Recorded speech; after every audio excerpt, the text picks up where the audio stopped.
Hey everyone, so today we're going to do something a little different.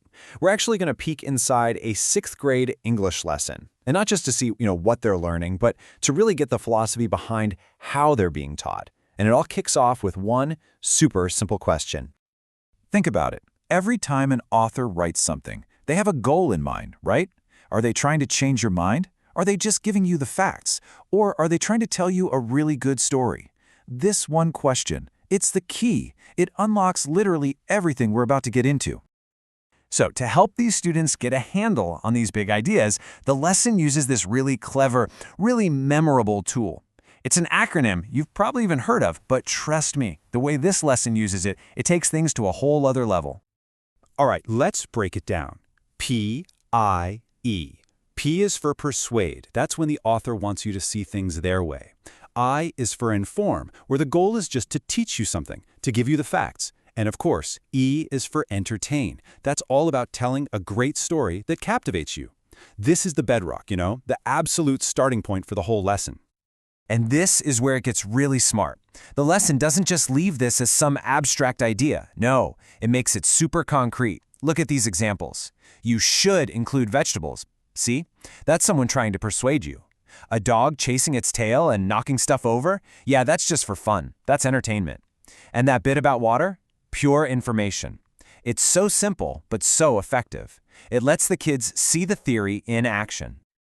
Okay, so identifying the purpose? That's just step one. Now let's look at how the lesson builds on that foundation, because the next step is where things get really creative. This is the part where the students stop being just readers and actually become the writers. Okay, so check this out. Every single student gets the exact same powerful theme to work with. Be kind with your words. It sounds simple, right? But the real challenge isn't what they say, but how they choose to say. And here's the brilliant part of the exercise. They have to write about that same theme, but in two totally different ways. First, they write a little narrative, a story, to entertain, and then they have to switch gears completely and write an informational paragraph. This is so clever because it forces them to think like a real writer, strategically. So once they've done the actual writing, the lesson hits them with this really important reflection question. Why do authors even bother with all these different formats? Is it just for looks, or is something deeper going on? And boom, here's the answer. It's not random at all. The structure is a deliberate, strategic choice. A poem makes you feel something different than a research paper does. A story connects with you in a way a list of facts just can't. At the end of the day, it's all about finding the perfect match between your message, your purpose, and who you're talking to. Okay, but this is where the lesson takes a really interesting turn. It pivots away from just the mechanics of writing, the what and the how, and dives headfirst into the moral impact of our words, the why. So the first big metaphor they introduce is this. Words are tools. Just like a hammer or a screwdriver, you can use them to build things. You can construct an argument. You can build up a beautiful story. They're instruments you use to create something.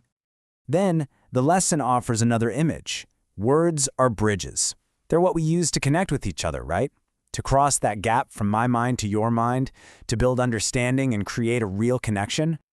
But then there's a third metaphor, and this one is a bit of a warning. Words can also be arrows. If you're not careful, or if you mean to cause harm, they can pierce, they can wound. It's a really powerful way to introduce this idea of responsibility. And to really anchor this whole idea, the lesson brings in this verse from Proverbs. What it's saying is, the right word, spoken at just the right moment, it's not just effective, it's something beautiful and precious, something to be treasured. It really frames communication as a kind of art form. And then, to really hammer home just how high the stakes are, the lesson presents another proverb. And get this, it's framed as a fun fact. It basically says, your words have the power of life and death. They can build people up or they can tear them down. That's a pretty heavy idea for a fun fact, right? Okay, so this brings us to the big question, right? Why?